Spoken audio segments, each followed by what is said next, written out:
Hey everybody, good morning. Welcome to the Morning Devo with Bo O. That's right. I'm in the morning today on December 19th, 2022. Pretty excited to get in the Word this morning. Had to come in and do some work on my day off, but we're getting it going. And I thought, man, let's get into the Word a little bit. Just glean into it. We're in chapter 11 of 2 Samuel. It's nice and chilly outside, so you can get your coffee or whatever you got and get a little devotion in you, right? Sometimes it's good just to get up, focus a little bit on the Word of God, take in something. I mean, what do you take in when you get up? Like, what's the first thing that you take in? A lot of people, it's, maybe they put on the TV or put the radio on or already start their politic videos or whatever. But, maybe the world would be a better place if we just opened up the Bible and kind of read through it. So we're learning a lot about God and God's God's plan for redeeming mankind. We get the idea that the world is fallen away from God. Human beings have rebelled against God. And there is a chasm, a separation between God and the human race. And there's an absence of God. And God makes his presence known, but it is very, very, if you will, covered. It's very shielded.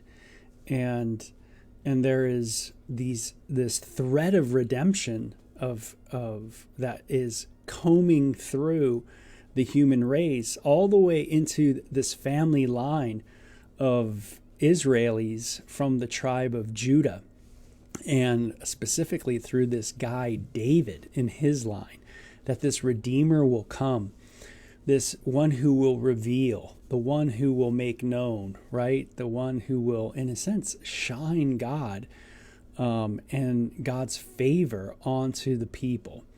And so this is a great hope, and it's something that is, again, threaded throughout the scriptures.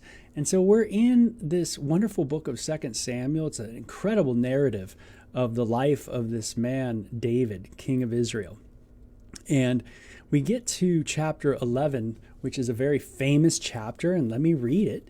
And this is just on piggybacking on massive amounts of war. Just, what a dysfunctional situation we went over last time. But, here, all this war's going on, and it says, in the spring of the year, when kings normally go out to war, hey, it's starting to warm up. David sent Joab and the Israelite army to fight the Ammonites.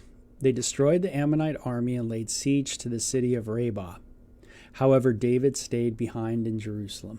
Kind of a sad take, right? First thing is, everybody's off at war, but David's stayed behind. Have you ever felt like you just wanted to relax and kind of get out of the game?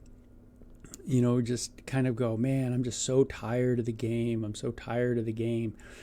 Well, maybe there's something in the game that's actually there for you, and something that you need to learn, and maybe something you need to work through. Maybe how I deal with all the emotions within that situation.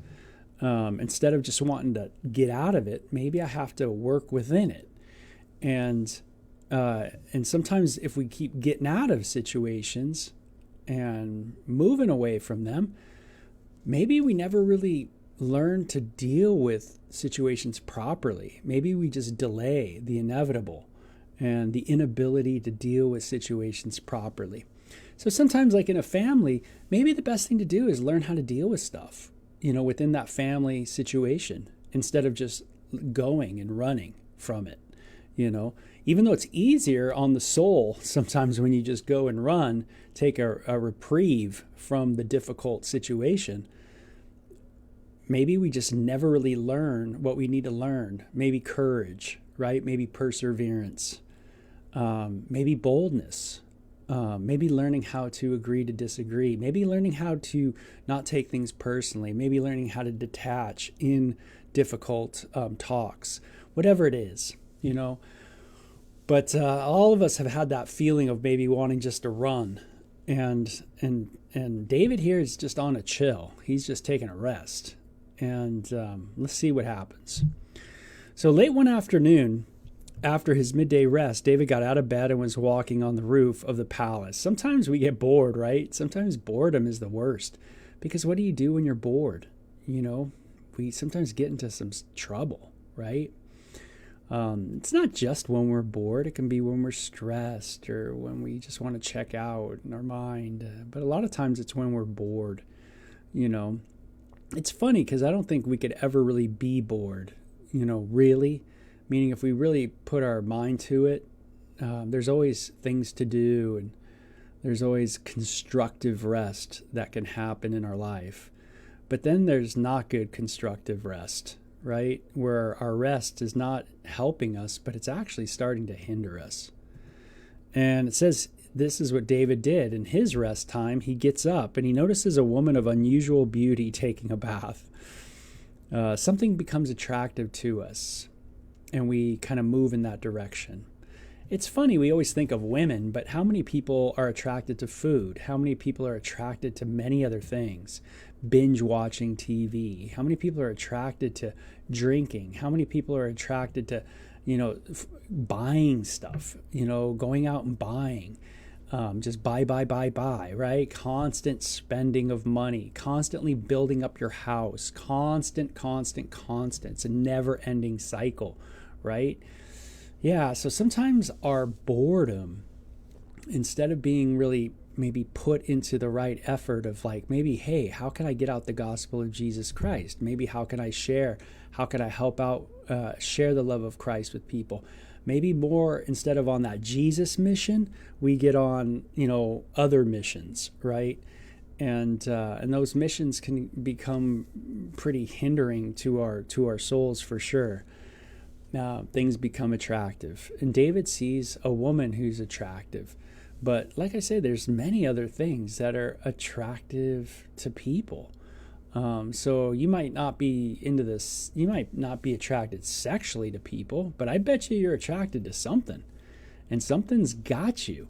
Where, man, you got to go do that thing. You got to go get on that, you know, go play that game. Get on that golf course. Go do that stuff.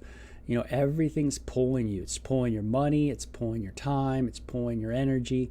You know, and we justify it. That's what we do best. You know, we justify stuff instead of just coming to God and saying, hey, God, maybe this is not what you have for me. Maybe it's something different, you know, and it's good to talk to God like that. Hey, maybe you got something else for me. You know, maybe I could be wrong, you know. Well, David's on his rest. He's doing his thing, and he sees something attractive. And he sent someone to find out who she was, and he was told, right? That progressiveness of David's temptation. He sees this person, then he goes and, hey, let's go talk. Let's go check. Let's go touch. Let's go see. Let's go get close. And he sent someone to find out who she was. And he was told she is Bathsheba, the daughter of Eliam, and the wife of Uriah the Hittite. Then David sent messengers to greet her. And when she came to the palace, he slept with her. And she had just completed the purification rites after having her menstrual period. Like we needed to know that part. But maybe it's just the idea that maybe this is something that, you know, maybe Bathsheba was into this too. I don't know. Maybe she was bathing at the right time. Maybe she was taken advantage of by David, but maybe not. We're not really told all the details of it. Why was she bathing out there? You know, things sometimes hit us when we least expect it. Maybe David didn't expect it, but maybe he did. Maybe he knew she was out there. Again, we just don't know. Then she returned home. Later, when Bathsheba discovered that she was pregnant, she sent David a message saying, I am pregnant. So you don't get the idea that Bathsheba was, in a sense, fighting the king from this, even though he was married. She is a married woman.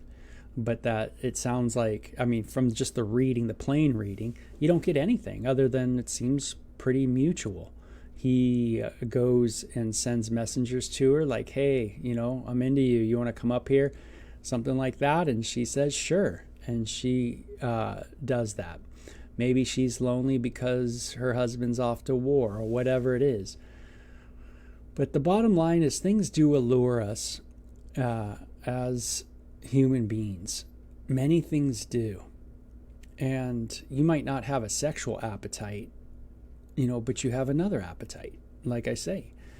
And sometimes we maneuver things to get close, to draw close. That's what we see David doing. He maneuvers things in such a way so where he can get closer to Bathsheba. And I imagine this is what I do in my life too, where I maneuver things in such a way where I draw close to the things that move me towards it as well. And maybe that gets me off my real goal in life, the real aim of serving Jesus and being used by Jesus. By maybe instead of me thinking about how I can share the gospel in something, maybe I'm too distracted by things, So, it's we see that there's many things that distract us. You got to look at your day, and I got to look at mine and go, hey, what's distracting me? David obviously has really gone knee deep here. Now, David, remember this too, is David has like other women. He's got plenty of women there, right, going. But what's funny? It's never enough, right?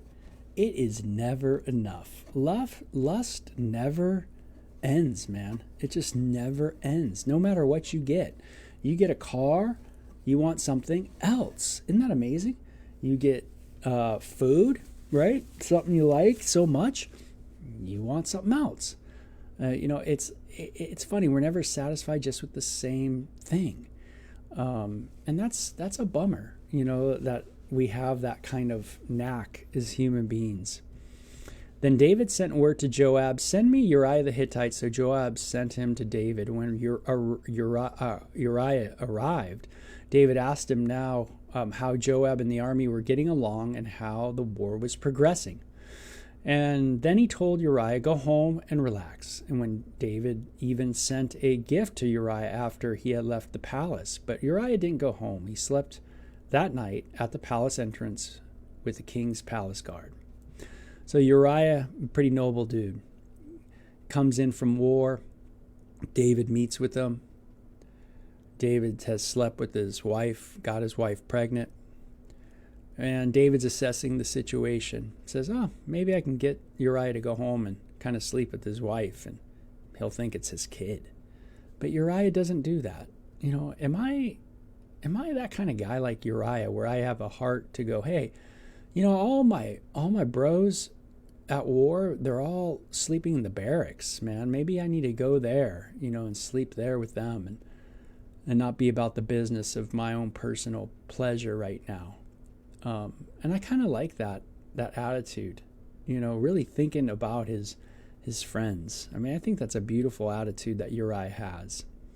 And when David heard that Uriah had not gone home, he summoned him and asked, what's the matter? Why didn't you go home last night after being away for so long? And Uriah replied, the ark of the enemies, the ark and the armies of Israel and Judah are living in tents.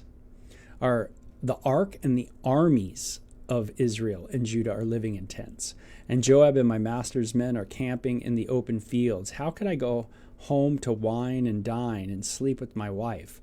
I swear that I would never do such a thing. So a nice heart, man, for sure. Well, stay here today, David told him, and tomorrow you may return to the army. So Uriah stayed in Jerusalem that day and the next. And then David invited him to dinner and got him drunk. But even then, he could not get Uriah to go home to his wife. Again, he slept at the palace entrance with the king's palace guard. So David is trying to fix things. And maybe the best thing we can do in life is not try to, in a sense, fixes and manipulate like David, but just admit, right? And just say, hey, this is where I failed. This is where I fail. And instead of going, well, no, this is it. No, this is what I'm doing. Justify, rationalize, right? Which we're good at as human beings. But David's trying to manipulate the situation, right? He just doesn't want to say, hey, this is what I did. That's hard for us as human beings. And so the next morning, David wrote a letter to Joab and gave it to Uriah to deliver. The letter instructed Joab, station Uriah on the front lines where the battle is fiercest. Then pull back so that he will be killed. So Joab assigned Uriah to a spot close to the city wall where he knew the enemy's strongest men were fighting. And when the enemy soldiers came out of the city to fight, Uriah the Hittite was killed along with several other Israel soldiers. Now, no one really talks much about these other Israel soldiers, but what kind of saddens me is that David's sin here in his manipulation, his rationalization, his fear of being found out, his fear of just coming out and being honest. What does it do? It takes not only Uriah's life, which was David's goal here when he knew that Uriah was a honorable guy and wasn't going to go hang out with his wife while his bros were in war. But it took out other men as well, other people that are unnamed, but they had families probably. Maybe they were young people in war, right? Teenagers, but they were also killed through this act by King David. And it just reminds me that there's always collateral damage. There's always what's called collateral damage, which is kind of a sad term, but there's always damage that's done. You know, I might not see it, but there's damage that's being done, you know, by my yuck, you know, by, you know, that sin, those areas, that thing that you do. And we can get depressed when we look at it in our life. We can go, man, dude, I could see where my faults really, are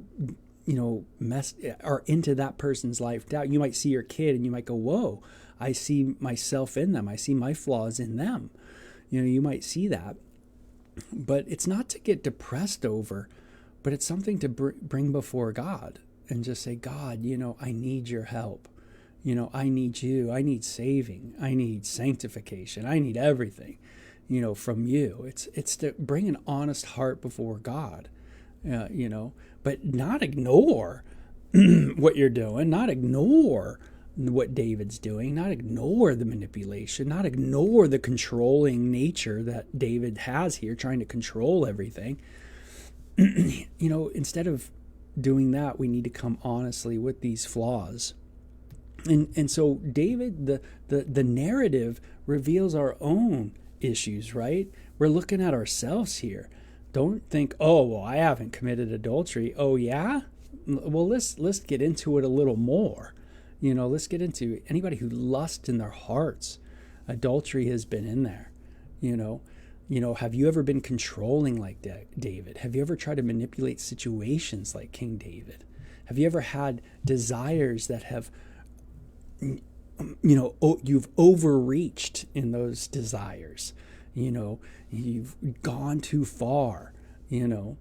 You've had instincts that have run amok, you know. And so we can see ourselves here.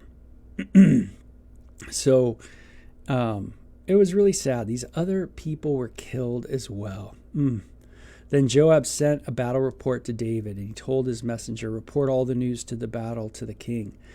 But he might get angry and ask, why did the troops go so close to the city? Didn't they know there would be shooting from the walls?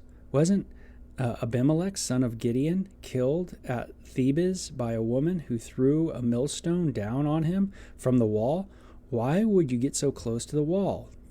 Then tell him Uriah the Hittite was killed too. So the messenger went to Jerusalem and gave a complete report to David. The enemy came out against us in the open fields, he said, and as we chased them back to the city, the archers on the wall shot arrows at some of us, and some of the king's men were killed, including Uriah the Hittite. Well, tell Joab not to be discouraged, David said. The sword devours this one today and that one tomorrow. Fight harder next time and conquer the city. So all this is just a bunch of yuck, right? Go tell David this, don't tell him that, blah, blah, blah, blah, blah. It doesn't make sense what he's saying. what he's commanding us to do. David's response, is like, well, some people die, some people don't. It's all just politics. It's all just a show. It's all just things that are said so people don't know the real deal. And isn't that like our world, right? And we are products of that. We do the same thing. We play the politics. Instead of us being real, we, in a sense, politicize our own lives, right? We want to be seen one way. We don't want to be seen as the one who's not that great. We don't want to be seen as the one who's flawed. We don't want to be seen. Why? Because that person doesn't get up. That person doesn't make the money. That person doesn't get this. That person doesn't get that. Right? Vulnerability is seen as a weakness. And who can show it?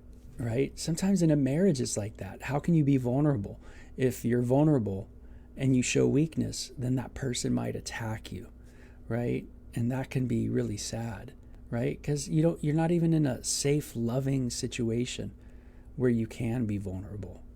And that's a bummer. David here, sometimes our pleasures dominate so much that they overshadow just love in general. And that's what I find in my own life, is my lustful behavior really wants to conquer love.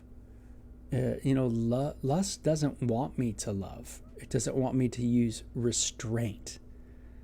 Lust wants to just keep going and being fed. And thing is it's not love. Love has to restrain. Love has to say no, right? But lust is always more and more. That's what it says. And so it says, when Uriah's wife heard that her husband was dead, she mourned for him. And when the period of mourning was over, David sent for her and brought her to the palace. She became one of his wives. Then she gave birth to a son. But the Lord was displeased with what David had done.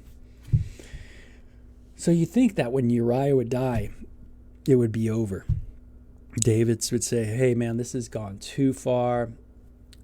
Uriah was someone who David knew, Uriah's family, I'm sure. It's not like David's killing someone that he doesn't know. And here other people have died also in the battle that David conjured up, in the bad tactics that David had them use, knowing good and well they were going to die. You think it would be over with Bathsheba, but it's not, right? It's not.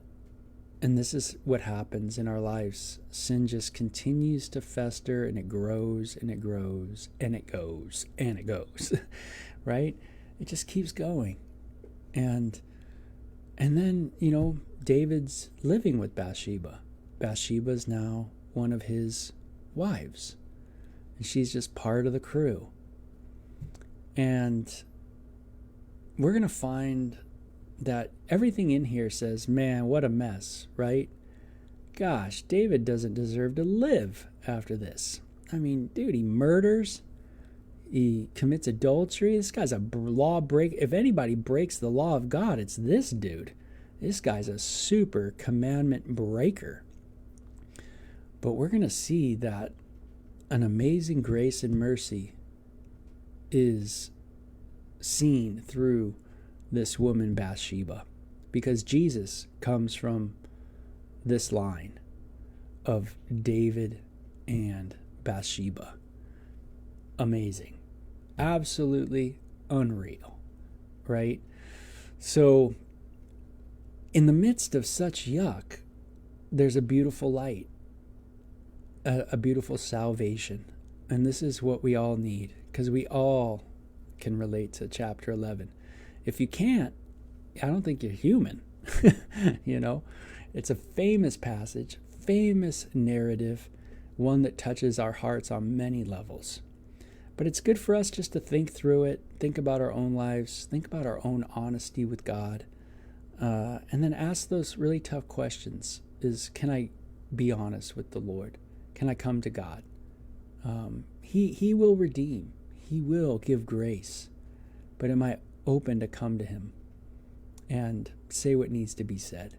So, man, David here is really, in a rough situation. He's turned his back to a lot of what God has already told him in his word. And boy, what an eye-opener for sure. So what an amazing start to the week to look at David and Bathsheba in this narrative. Now, hopefully it gives us some really good times to think through our own lives, okay? So you guys have a good day. We'll talk to you later. Paula, so good seeing you in the house of Devo. Bye-bye.